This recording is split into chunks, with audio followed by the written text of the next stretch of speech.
Hold up. Keep it real with you, I've been in the field in position. Look, hey, I've been trill, you can tell by how I feel when you with me. Look, wave, tell me. What's up, everyone? How are you doing today? It's Sweetie C, your Sweetie C with lots of love. I hope everyone is having a blessed day. First, I would like to welcome everybody. Welcome, welcome, welcome. Today is going to be an epic show. First thing we're going to be discussing is my new co host. Second thing is we have a special guest on today's episode. Y'all, let me just tell you something. I'm from Texas, and right now we are supposed to be expecting I think it's like a winter storm or something. And I just happened to be in that traffic out there, and there was several accidents. So my message to y'all is be careful out here in these streets, especially in Texas. Y'all know we ain't built for all this snow and stuff. We ain't built for icy roads or anything like that. So, with that being said, I am excited to go ahead. I'm excited to introduce my new co host on this segment of Yo, What's Up? This gentleman is very smart. He's intelligent. He has a good perspective on certain topics, and we will be discussing several topics on this episode. So, y'all make sure you hit the subscribe button. Go ahead and hit that notification bell because I'm telling you, you would not want to miss some of these discussions. And just be prepared to, join in and participate. I will drop the link in the comments during that time. But again, I'm excited, y'all. I'm just really excited because, I've been wanting to start a new segment on my channel for a while. It's just been taking me a while to get it situated. But I'm here now. I'm here now. So without further ado, let me go ahead and introduce to you my new co-host of this segment, Yo, What's Up? His name is Will. I said what I said. Hey, What's going on? Mr. That's What I Said. How you doing today? Pretty good. Except it's getting cold outside, getting a little dangerous out there. It is. I was on the highway. I told you, I was stuck in traffic trying to get here, but I wasn't rushing. I was just a little stuck in traffic. And there were accidents. People were bumping into each other because I guess they were just driving too close and their brakes didn't work as well as they thought it did. So it's crazy out there. So I just hope everyone drives safely and is careful, you know. So let's get into some things. So, from my understanding, you're not that familiar with YouTube. Nah, not at all. I thought YouTube was when it pop up and show you a video when you're in another social media. I didn't actually realize it was its own social media, but hey, that happens. Yeah. So how do you feel, participating with me in this segment, especially with you not being, You know, aware of what YouTube, how YouTube is. I'm always up for new experiences. So, just give me an opportunity to be a new experience. You asked, I thought about it for a long time. did I say yeah? So, hey, listen, if it don't work out, you'll fire me. No big deal. Y'all, let me tell you something was so crazy is we had a heated discussion. Passionate. Oh, okay. Passionate discussion yesterday, right? Yeah. And I thought you were about to say, hell no, I don't want to be a co-host no more. But I'm glad you hung in there, and I hope these YouTube streets don't run you off because it's random out here, I should say. We shall see. Yeah, we shall see. But let's go ahead and get started. So on this channel, well, in this segment, and maybe on other segments I have, but for right now, in this segment, Yo, What's Up? We will be having a logo. You will see a logo, our tribe logo. And as much as, our tribe I would say is more known in the DFW area. And then it's getting awareness outside of the DFW area. Is that safe to say? Yeah, I think so. And I wanted to have the man with the vision we wanted to have this man with the vision on our first episode because it just feels better to hear from the person who had the vision. What exactly is our tribe? Is it an organization? Is it a group? There's a lot of questions out here that I've been asked, and I think some people have asked you as well, right? Yeah, So absolutely. as you can see, he has his shirt on, our tribe. Oh. It's on there you go. That's the logo I'm talking about. And so I'm just really excited. So I'm not going to have our guest wait any longer. I'm going to go ahead and add him on to this live stream. Before I do that, I'll let Will give the introduction of who Ro is. Oh, okay, cool. So, it's interesting. I don't know how some of you guys are, but as men, I actually don't make a whole lot of new friends. I have some of the same friends I've had for over 30 years. So, met Ro probably a little over a year ago through the Black Gun Owners Association. He's the commander of the Black Gun Owners Association, and very smart, has some great ideas, great moving forward, had way more to do than guns. And he's so connected in the community. He's been doing his work for a long time. He is not new to the DFW Fort Worth area. He is known as being not, I'm gonna say the word activist, but I don't think that's the right word. He's just very, very connected, and he know how to make things happen, and people call him for that reason. Mm-hmm. And I definitely gravitated toward him because he's a great guy. And I think most people, a lot of people in the DFW is already connected to him, even not by first degree, but by a second degree. He has a lot of connections. So Mr. Ro Brummenfield is definitely a man to know and has a lot of knowledge. And, I can't wait for him to come on here and kind of talk to us about some things. Yeah, I would say he's definitely connected, especially in Fort Worth. I say this all the time. I go to Fort Worth and I talk about our tribe, and they're like, "Oh, that's Ro." I was like, "Oh, okay. So you know Ro?" I was like, "Yeah. I mean, yeah, I know him. He cool." And they have nothing but positive feedback about him. So we're not gonna make y'all wait any longer. So let's go ahead and bring Ro. Let's go ahead and add him. Hey. I don't know. Roki. Oh, I got you on mute. My bad. Hey, can you hear me? Yes. Okay. First of all, thank you for having me as the first person. And Mr. Watson, I don't know, somebody cutting onions around here, I think. I don't know, but I appreciate that warm welcome, and I appreciate you for inviting me on. Well, I appreciate you joining us on our first segment of Yo, What's Up? Y'all see he got the background, our tribe. You know what I'm saying? I might have to give me a background and the switch. I don't know if you can see that. Oh, okay. Shout out. So I'm going to kind of ping you. Well, first, I'm going to be asking both y'all questions because you're kind of new, Will, and then yes. Ro, you're our guest. So before we get into it, let me go ahead and say this. Ro, can you go ahead and kind of explain to our new subscribers what is our tribe? Okay, how much time do we have? No, I'm just kidding. Honestly, our tribe is culture. It's what we should be doing as a community together. What our ancestors taught us, what's worked for us well in the past. It's everything that that's worked well for us or connected us or our being, our soul, it's in our DNA. Our tribe is our version of that. We try to take things that worked from the past and things that didn't work, lessons from the past, lessons that was left for us. This has already been gift wrapped for us. It's nothing new.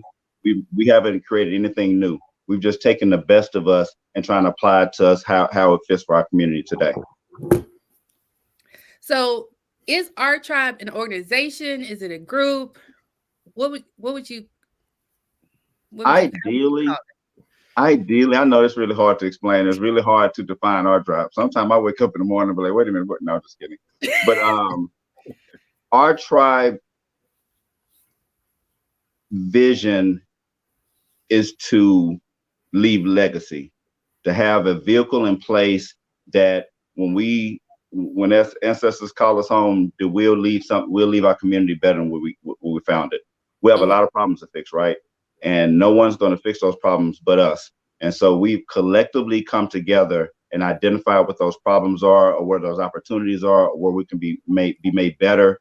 And we're putting resources, ideal time and energy towards that to make it better.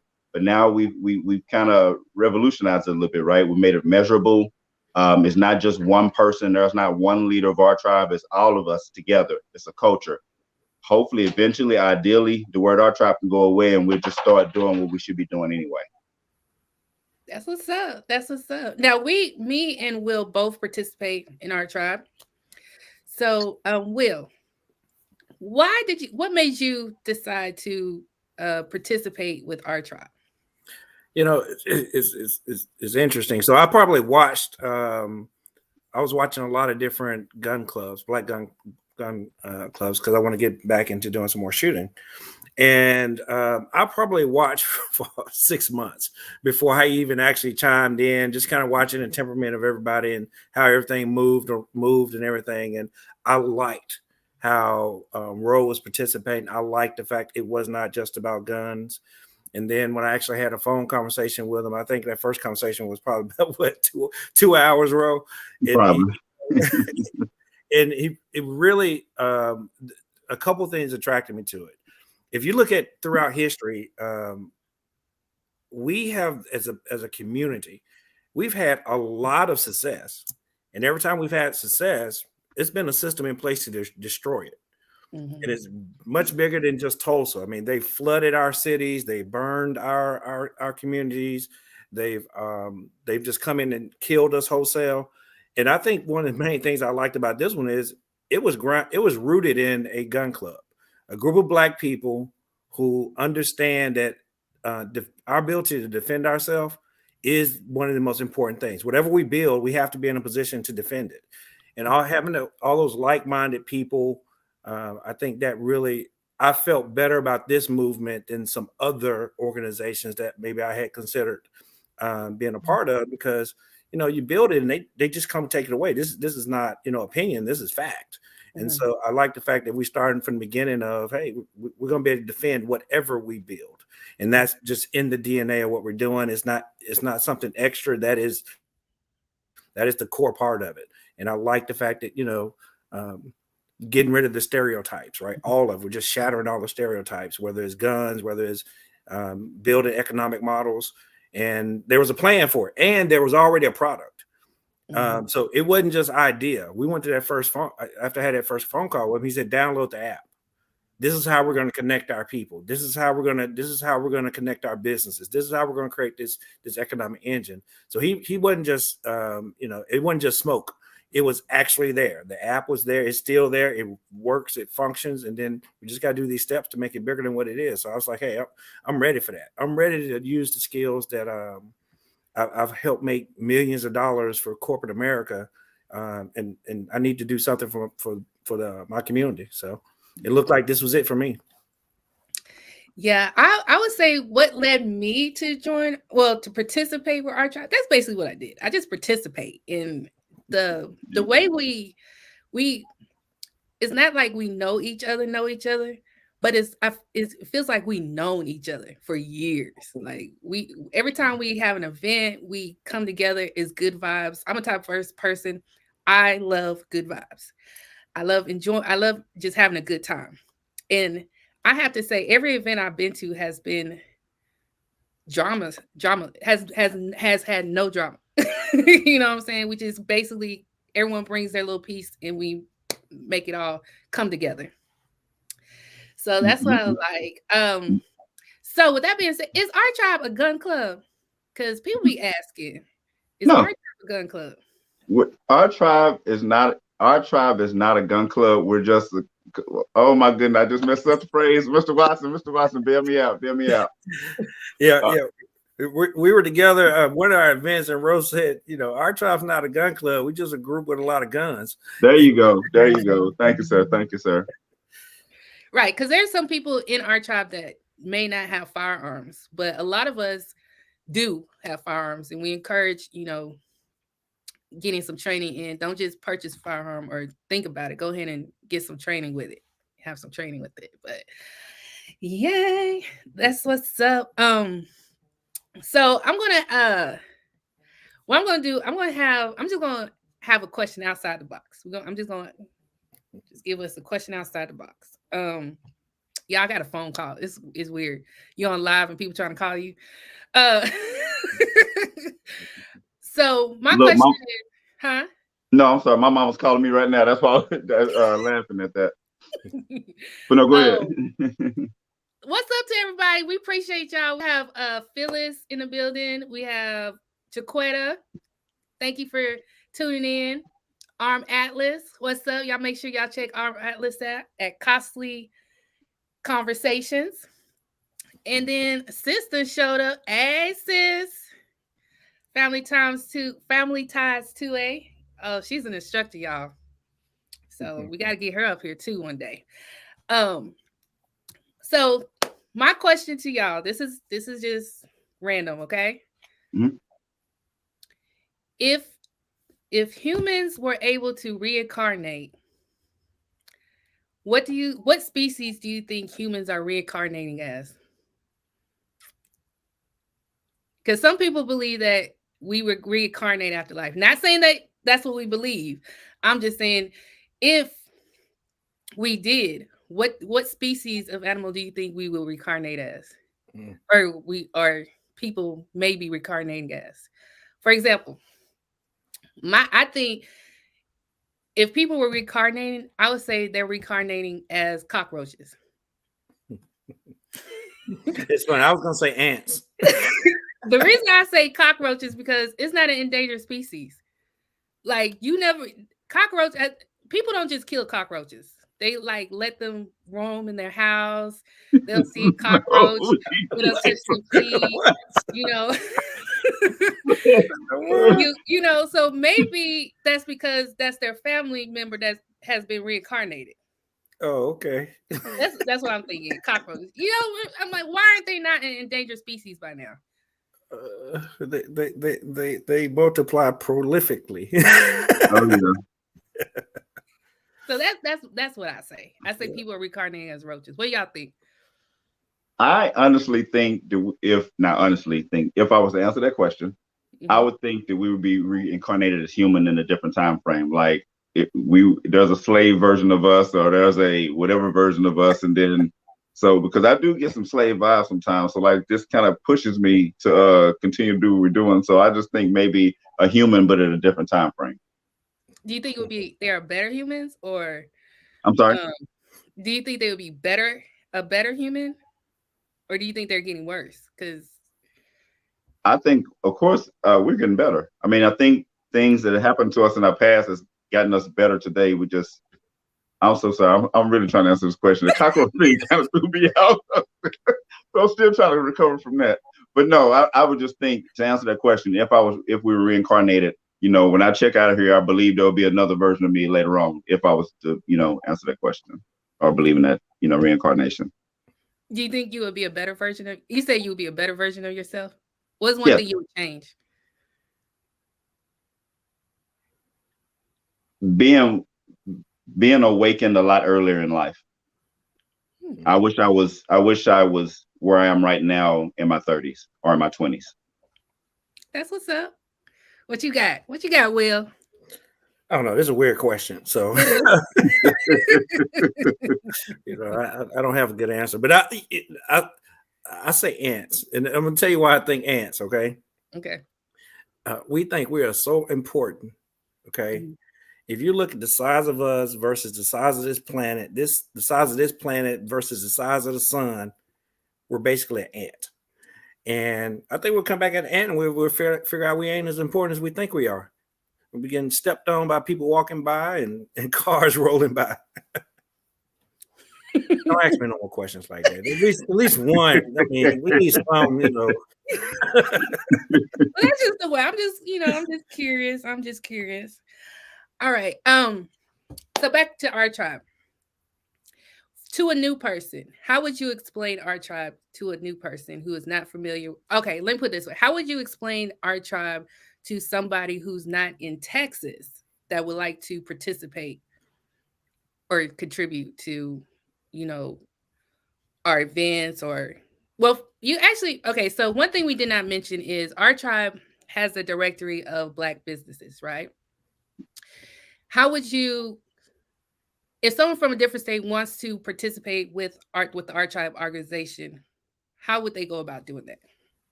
First, I would ask them to download the app.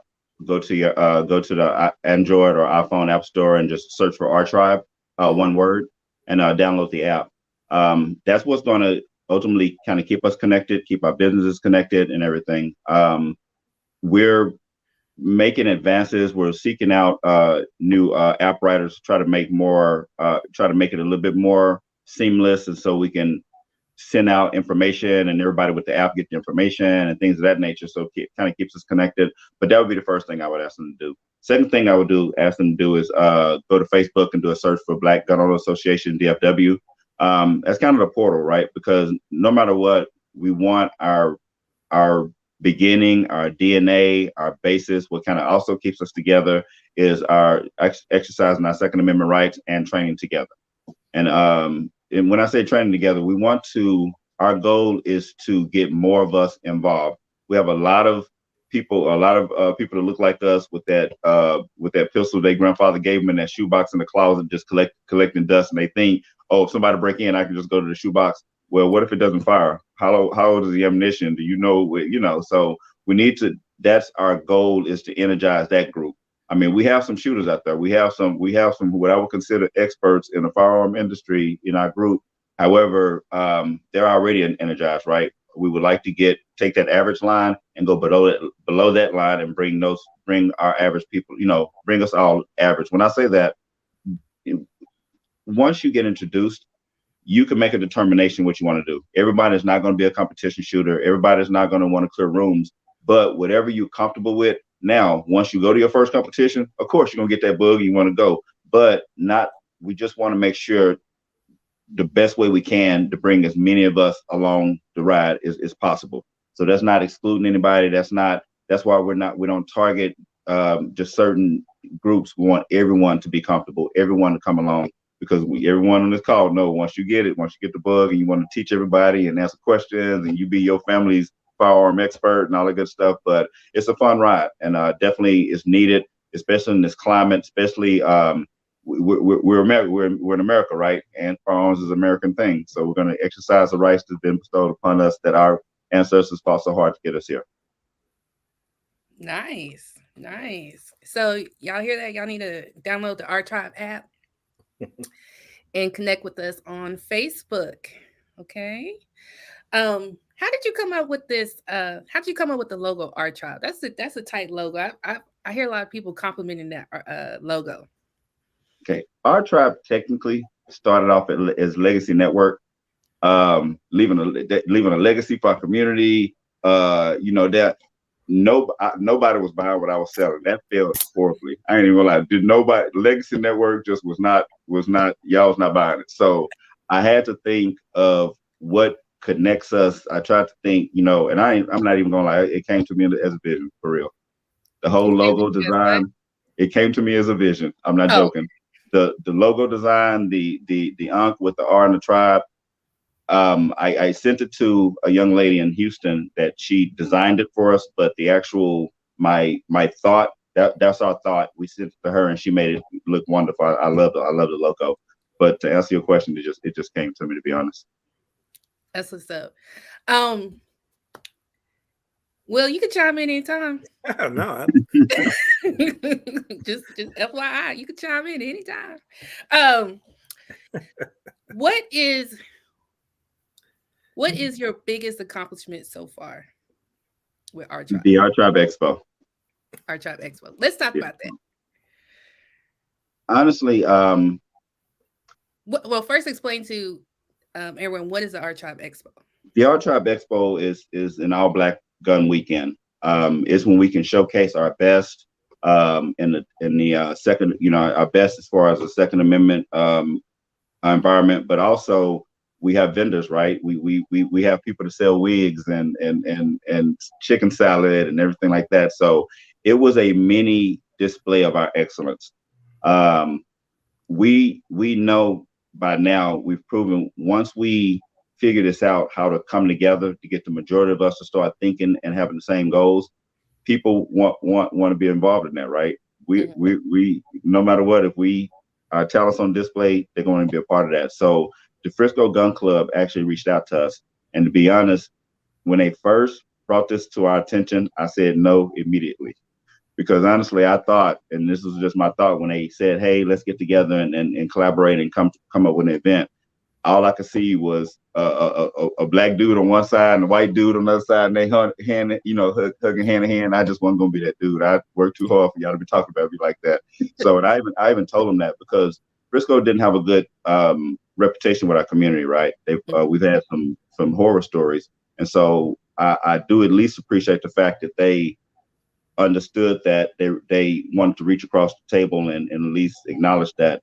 And so when we had the meeting, they asked, what could we do to make an event happen? I pretty much told them, if y'all want us to do this, we're going to do this how we want to do this, and they agreed. They said, we're going to take all of our white employees away. It got to that specific.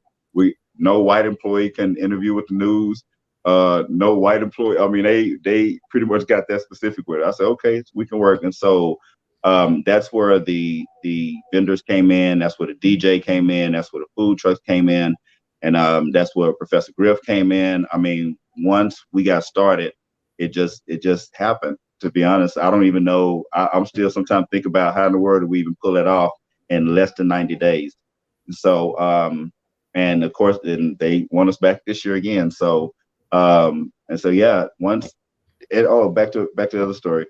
I turned them down 3 times before I took an audience with them, because I just didn't want that. That was, and plus, I brought it to the group, and the group say, "Yeah, bro, let's go ahead and at least try it." And so that's why we tried it. Because if it was up to me, initially we wouldn't have done it. But I'm glad we did. Everything was great, and I believe we have the largest Black gun expo in America. Period. I would have to agree. Just a little backstory on Frisco in Texas. Frisco area can be challenging at times when it comes to discrimination, racism, and some Black people have experienced that at Frisco. So I think that's why the hesitation came into play, because we didn't want to make sure I'm sure you wanted to make sure it was a safe environment for us all, no issues, and it turned out to be an awesome event. It really did. Will, he went on vacation, but he did participate in the planning. Yes, he was keeping in touch with us. Hey, I sent a representative now. I sent my daughter there. She was there. Oh, that's good. Yeah. How was her experience? No, she enjoyed it. She really enjoyed the expo. I mean, she's about everything Black. So, sometimes you gotta be careful what you put in your children, because it may get magnified. So yeah, I mean, I had a question for Ro, though. So, when I first was looking at different groups to get involved in, one of the big differences, as you talked about our tribe versus what I saw in some other groups, a lot of the other groups, Black groups, they were, it was more closed in, right? There was a vetting it was not designed to bring in a lot of people. It was not designed really just from the outside looking in. They may be, but from the outside looking in, it was really just that group. And when I was talking to you and looking at things going on, it was more about collaboration. It wasn't about just our tribe. It was more about, hey, how can we connect to other groups, connect to other people? Why did you choose to go that way versus keep it kind of closed loop? Main reason is because whenever we have our group is secret, right? So whenever someone comes in, I play private investigator and go through everybody's profile and make sure they're comfortable with coming into the group. We have like 1,800 people right now waiting to get into the group because I haven't had a chance or something fishy about their profile or something like that. So bringing them on, I started thinking, wow, we got engineers. We have, we have everything that we need, attorneys, everything we need to actually build a city. And so I was like, it's criminal for us not to take advantage of this and do something with this. And so, honestly, I've tried everything else, man. That was the only thing that I have not tried is that. So, yeah, and I know it's a risk. It's still a risk, right? It'll be that one. We can go 5 years, it'll be that one time something happens or whatever. But that's why we going this route to try to pour the foundation, have it solid enough, get attorneys involved, put people in place, get politicians hopefully that's agreeing with us in place, and then take the next step. And so it's a long process. And I told everybody in the beginning that, you know, it's going, I keep saying 2 years, but you know, every year it might be another 2 years. But anyway, it's going to be a moment to get to this point. But at least when we get to that point, it'll be to a point where we can pass it off, and it'll be something substantial that won't fall. Yeah, that's great. Yeah, I think that collaboration part is, you know, being inclusive is definitely. I think it's bringing a spectrum of people to the table. You know, is real is for those of us that can be more radical, more willing to do unknown things. You know, that's it's easier for us to go out and take some risk and say, hey, I'm gonna do something that, you know, if my job hear about it, I want to explain it, right? But I think being more inclusive and being more diverse, it's not one dimensional. It creates a safe space for, you know, most of us want to make something happen, right? Make the community better than what it was. So I think that's a good way to go about it. And also a global collaboration buys us that no one has to give up their identity, right? Whatever you got going on in your life, whatever group you're supporting or whatever group you are invested in, you don't have to give that up. We can all collaborate, make your event better or make your initiative better, make the whole, as long as your initiative is in line with everyone else's, as long as we all agree on the same thing, each of us supporting each of us only makes us better. We're undefeated on that, just as our tribe, just over the past year. Whenever we collaborated, whenever everyone came together, we made everyone better. And we just proved that at the Henry Johnson competition. We all got together, and it was his competition. That wasn't an Art Tribe event. That was a Henry Johnson event. But we made it better because we all came together. Right. And just was FYI, Henry Johnson is a gun club, right? And we're working with Henry Johnson's gun club because we are not actually a gun club. Right. Is that correct? Right. We're going to eventually, repetition, our successes is going to eventually, sometimes I think we're tied up on titles and who, you know, that was the hardest thing to get to this point, because I've been doing this since 2015. And just to get to this point, just to get this many people in agreement was hard because no one wanted to give up. You know, it's hard to tell somebody who's put years into their organization to join another organization. It's real hard because then you got ideologies. They want to, you know, they think their way is the best way and stuff like that. So it was hard to get away with the too many chiefs, not enough Indians scenario. Also, but Will just mentioned earlier, people want to do something, but they love their job they've been on for the last 10, 15 years. They don't want to get it up. They don't want to be out protesting. And we're past protesting, right? We're past the point where we're fighting it in the street because we know that worked back then. It worked. Civil rights movement, stuff like that, things like that work. That's not effective in today's time. So we have to take another method. We have to take another approach to get us to where we need to be. And I think another thing that was kind of stalling, all of us knew we need to be doing something. We just didn't know what that something was. This is our something. Right. And there's room for everybody. You know, absolutely. Everybody has a job. Right. Is our tribe for everyone? If you look like me, yes, absolutely. And let me take it. Bald-headed? I gotta be bald-headed? Let me say it like this. I'm gonna say I gotta be bald-headed. We're not black. Bliggity black. No, but we're not excluding anyone. We want everybody money. We just want to be included in this financial instrument called America. We want to make sure that we have our own buildings downtown. And when you drive down 20 and 30, you look to your left and your right, you're going to see white, black. Hey, there you go. White, black. And it starts somewhere. So eventually our children and grandchildren and nieces and nephews can start taking advantage of this. I mean, there's some people right now that has it going on in life, and we need to be there. I mean, and obviously, another thing, we need to start taking advantage of being black. Everyone else takes advantage of being black. We get the bad end of being black, and everybody else get the good end of being black. We just need to stop that. Our talents, our resources, you name me one thing in America that's trending, cool, hip, in style, that doesn't have it was created by Black or has influence by Black. I'll wait. You're not. We make this place rotate around its axis, and we just need to start taking advantage of that. Yeah. We set trends too. Yeah, we're the seasoning on the food. Absolutely. I mean, without us, everything on this planet is totally different. Bland. Bland. And they know that, right? Yes. I promise you, when we define success and when we get there, we will in our lifetime. Everybody named mama gonna want a part of that. Facts. They're gonna invest. They're gonna want to say, but when we figure this out, they're gonna be like, oh hell, how did they? Now it's a financial transaction. Now it's gonna be, what can we do? Can we host your event and things of that nature? It's already happening. We just need to get more of us involved. So Ro, I got another question for you, man. It sounds like you're talking about a lot of hard work that's gonna last a whole lot of time. Why would I want to join? I'm just gonna be working hard all the time. We network and we party. We do. One thing I made a promise to myself once we did this. I don't know what the ratio to networking and party is gonna be, but one thing we're gonna do, we're gonna have a good time. We're going to have an awesome time. And it's not about, we're gonna do everything. We gonna cruise, we gonna go to Africa, we're gonna do we're as a group and they gonna pay for it. But so no, but hashtag they gonna pay for it.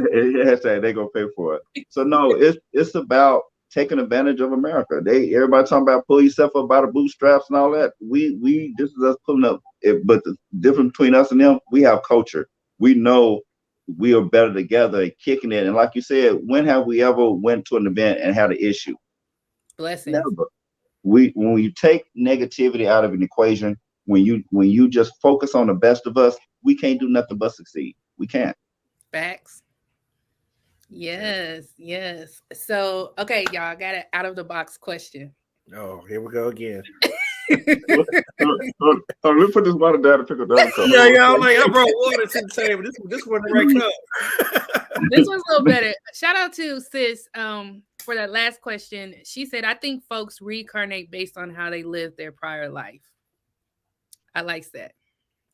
But that's I like. But what's the saying? What would you be doing as a slave? You're doing it right now. So if you're in the mood, if you're doing positive, you trying to push your community together, we wouldn't have been house slaves. We would have been getting away. or no, we would have been killing our masters. That's what we would have been doing. But anyway, I'm sorry. Go ahead. You could. Yeah, go ahead. I don't know what kind of show this is. Hey, you just quote Killer Mike. That's all. Is that what that was? Killer Mike quote? That was. I know how to make that up, but I do. I know. I think, and that's a valid quote, right? I honestly think what we're doing right now, our version of that reincarnation, our version of that would have been doing that back in the day. Right. I agree with that. So my next question. Y'all just like, yeah, here we go. Now this is a good one. What is a small act of kindness that you were shown that you will never forget?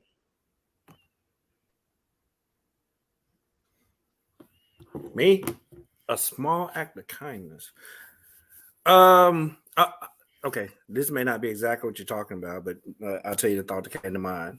So when I was probably, 16 years old, because I remember I just got my driver's license. Mm-hmm. I was in an organization that was sponsored by the Urban League, and Madison Carter was there, and it was an explorers club, and we were learning computers and stuff like that. And that man was taking time out of his Saturday. He had a full-time job. He was also in law school. He was probably, probably late 30s at that time. He's giving back to the community. And I always knew I wanted to go back and do the same thing he did, because he showed me that being successful is not just, taking the money and running with it. And so his small investment, I still remember his name, that was over 30 years ago, Madison Carter. And that his small act of giving back, it never left me. It always stayed with me. That's just Ro, have you thought of anything yet? Yes. I'm a Marine that formerly served, and I was in a brig, and I Uh-oh. was Shout in out to jail. you. Shout out to I was Marie. I was in jail in my single cell because I had messed up again, and I was sitting there chilling, reading books, and my lieutenant, Lieutenant Ramirez, he took time to travel and to visit me, and he looked in the cell. It kind of blew me away. Number one, because it was a distance to travel to come see me, and he told me, he knew I messed up, and he said that this too shall pass. And after I got out, I still got promoted faster than I probably would have if I didn't go to the brig, and I still was the communications chief. I still took my unit into battle. So that small act of kindness, he could have threw me away, but just to let me know that, hey, yeah, you messed up, don't do it again, and still go back to propel. So that was the first thing that kind of popped up, because I thought that was kind of cool. They could have kicked me out and all other good stuff. That's what's up. That's what's up. I have several small acts of kindnesses that occurred, which I'm sure we all have a lot. I would just say mine would be, I got pulled over one time. I was with my cousin, and I didn't have my driver's license, insurance, or anything. And the cop that pulled us over, I remember, was in Arlington. And he's like, "Ma'am, what's going on?" I was like, "I just lost my driver's license. I can't even afford insurance." I was probably about 21, and the officer, he's just like, "Okay, well, this is what I'm going to do for you. I'm gonna let your cousin. Matter of fact, first let me see if your cousin has a driver's license." My cousin showed his driver's license. He said, "Okay, this is what I'll do. I'm gonna let you go, but I tell you right now, you better go to your destination, because I can't guarantee the next cop's gonna do the same thing." So I thought it was good. It kept me out of jail. So hey, Exactly. but I think small acts of kindness are good, and I feel like that should be. It should be done more often, because especially with kids going through a lot of things, it's good to have like that memory of someone helping you in this time where you didn't think you were going to receive that help. Yeah, I'm just going to throw. I think so too. A lot of things are changing nowadays, right? We're becoming so self-absorbed with ourselves, right? Mm-hmm. A camera facing towards you, that didn't start into what 2015 or so. Cameras used to be about taking picture of other people, and now most people probably have more selfies than they have pictures of other people on their phone. And we really, the whole idea of doing for others versus always focus on yourself all the time. Everything's telling us to focus on ourselves, from social media to our jobs, take care of my family, I'll tell you, even on my defense journey, right? My whole paradigm in the beginning, I just need to be able to protect me and my house. And then them protesters got like 4 blocks from my house last year. And I realized I gotta go talk to my neighbor, because they can't come on the street, much less in my house. Mm-hmm. And so then get involved with more with our child, understanding that we need to have a network of people. And I think those small acts of kindness are really getting lost, because we're so self-absorbed on just one thing, right? Just me, just my little universe, my 6 feet around me. That's the only thing important in my family. If we got to start, we're not going to be able to do small acts of kindness without starting to think about things bigger than us. And for the younger kids, I don't know what the Generation Z or Generation Double Z now. I don't know what they're called now, but I mean, they really, right. A lot of them I think, are disconnected. There are fewer family reunions now. There are fewer, things that bring people together for you to start thinking about somebody other than yourself. So, I like our tribe because, hey, we are promoting that, right? It's right there in the name. We're a tribe, right? I like, being around other people who are like-minded. Social media this is the only group I've ever had that I have friends that started from social media. That's it. Well, other than dating app, let me correct that. but I mean, our ability to just even think about other people. I think in society it's just getting harder and harder and harder, right? And we got to work harder to do those small acts of kindness. And they've defined them as charity now. And I don't know, charity sounds like something else, right? Mm-hmm. It's not this small acts of kindness. I don't know. What do you think? Charity to me sounds like, I donated some money, or, I dropped some off at Goodwill. But small acts of kindness, that's kind of going out your way to do something else. It's crazy. Charity used to be depicted as a good thing to do. And now it's like, no, I don't want no charity. Well, if you need help, you know what I'm saying? You just need help. One thing I could say, with me being amongst the B2A community, I have experienced a lot of small acts of kindness. I had a brother who gave me a generator. Those ain't cheap. You know what I'm saying? Even though he said he got all the parts for free. But the point is, he gave it to me. You know? My sis, she's online. She's helped out so much along this journey of mine, my 2A journey. And if y'all don't know, I started this journey probably now about a year ago. So it may seem like long, but really it's not. I don't even know. Let me see. What is a good time frame to be? I mean, how can you consider yourself seasoned in the B2A community? Is it after 3 years, 4 years, 5 years, 10 years? That probably depends on how much you train. But yeah. And we're actually going to define what that looks like soon, as far as what we would like, and we still haven't figured out all the inner workings, but we would like to define what a proficient gun owner is, or gun user, or B2A user is. So proficient pistol, rifle, shotgun, or whatever the case may be, and hopefully that'll get them to the point where they can define their own journey at that point. Get them familiar with it, or range days, get some training down, and then that way they'll say, okay, now that way it's not rushed. You're not putting them in, and it's not as intense, and they're not, intimidated or anything like that. And so that's I don't even know if I'm answering your question correctly, but yeah. So that's our way we're going to get more of us involved. Yeah, hey, I've noticed too that a lot of people seem to think that learning how to shoot a gun is like it's an event. I go do it and it's finished. Mm-hmm. It doesn't. You never stop learning. I don't think it's so much to learn. I don't think there is a finish line on it. So no. Well, shout out to all the individuals in the comments. We appreciate y'all. If you haven't hit the subscribe button, hit the subscribe button and the notification bell so you'll be aware when we go live again.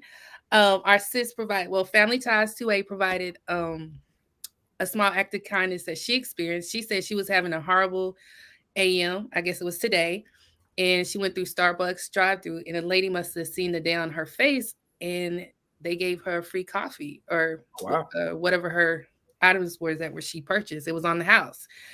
And that's what's up. So that just lets you know the kindness is out there, it's out there. And I have to say too, with everything going on in Texas, I still experience a lot of, I don't experience too many. I don't want to jinx myself. Let me put it this way. I've been blessed to have not experienced any major issues with everything that's going on in Texas. So yeah. Okay. But if you do, huh? But if you do, you're better now than you was a year ago. So don't play. Okay. So, Charlotte, let's see what Miss Phillips had to say. She says, we jump, sharp, and party. Yeah. Our tribe. Our tribe. The end of your party was something special. Man. Oh yeah. Y'all, at the hole in the wall. At the hole in the wall. Yep. Oh yeah. That's my type of environment at times, because it was nothing but good vibes there too. Oh yeah. Yep. Everybody showed up. They had food. Y'all had brought we had a whole bunch of food. We could have probably fed everybody in the place. Oh, we had bread. Oh yeah. That's how we're gonna do it from now on. Shout out to Lynette. What's up? Awesome session. Thank you all. Well, thank you for tuning in. So what is one thing you would want people to remember about our tribe? that we found a way to come together. That's one thing that we're lacking. I mean, we have all the talents, we have everything we need to be great. We just haven't found a way to come together. Everyone was trying to win, and whoever came up with that crazy crap in a barrel crap. But I would like to at least come to be able to say that we found a way to comfortably come together, trust one another, start making moves together, start partying together. That's what I want our legacy to be. That's what's up. Will, what's your one thing that you would what's one thing you would say about our tribe? I don't know. I got a lot of stuff to say, but I'll say this: the people in power have really convinced us not to talk about politics amongst ourselves, not to talk about religion amongst ourselves, and not to do business with one another. Don't ever do business with family. And guess what they do every day, all day? Those three things. Those three things. And we have been taught to do things that are counterproductive for our environment. And those things are pillars in our tribe that we're going to be, that's what we're doing. Politics is part of it. Business is part of it. That is all together. It is not separate things. And we have to do those things. And I think that's that paradigm shift in people's thinking is one of the things I really want people to understand. I mean, it's done against us to those little slogans. Don't do business with family people. Mm-hmm. I can tell you, been in banking 30 years, they do a lot of business with family people. Right. A lot. That's where they start. And friends and family. If they weren't their friend before they did business with them, they became their friend most of the time because they're in business with them. I just think we got to change our thinking. I want everybody to start seeing that change. We can build it ourselves. We don't always have to go and participate in theirs. We can build ourselves. They had to start somewhere. We can start at the bottom and work our way up too, and just do it ourselves. And just to piggyback off what you say when it comes to Black businesses, I absolutely agree. We should be able to support Black-owned businesses. As you know, we're not just going to be supporting all Black-owned businesses. Totally, that would be nice eventually.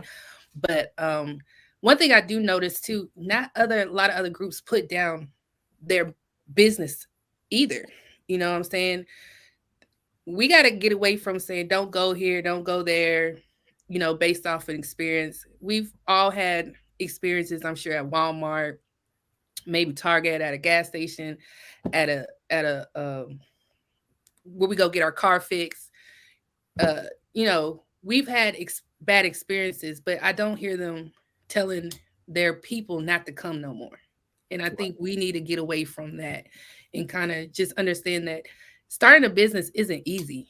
You know, it's a learning process, and getting the right staff and keeping the staff and all that stuff comes into play. So we kind of need to be a little bit lenient, but at the same time, Black businesses also need to understand too that not everybody can afford them high prices. So if you can kind of reduce your price a little, you know, I would appreciate it. I'm gonna throw this in on that. I'm gonna throw this just on that, okay?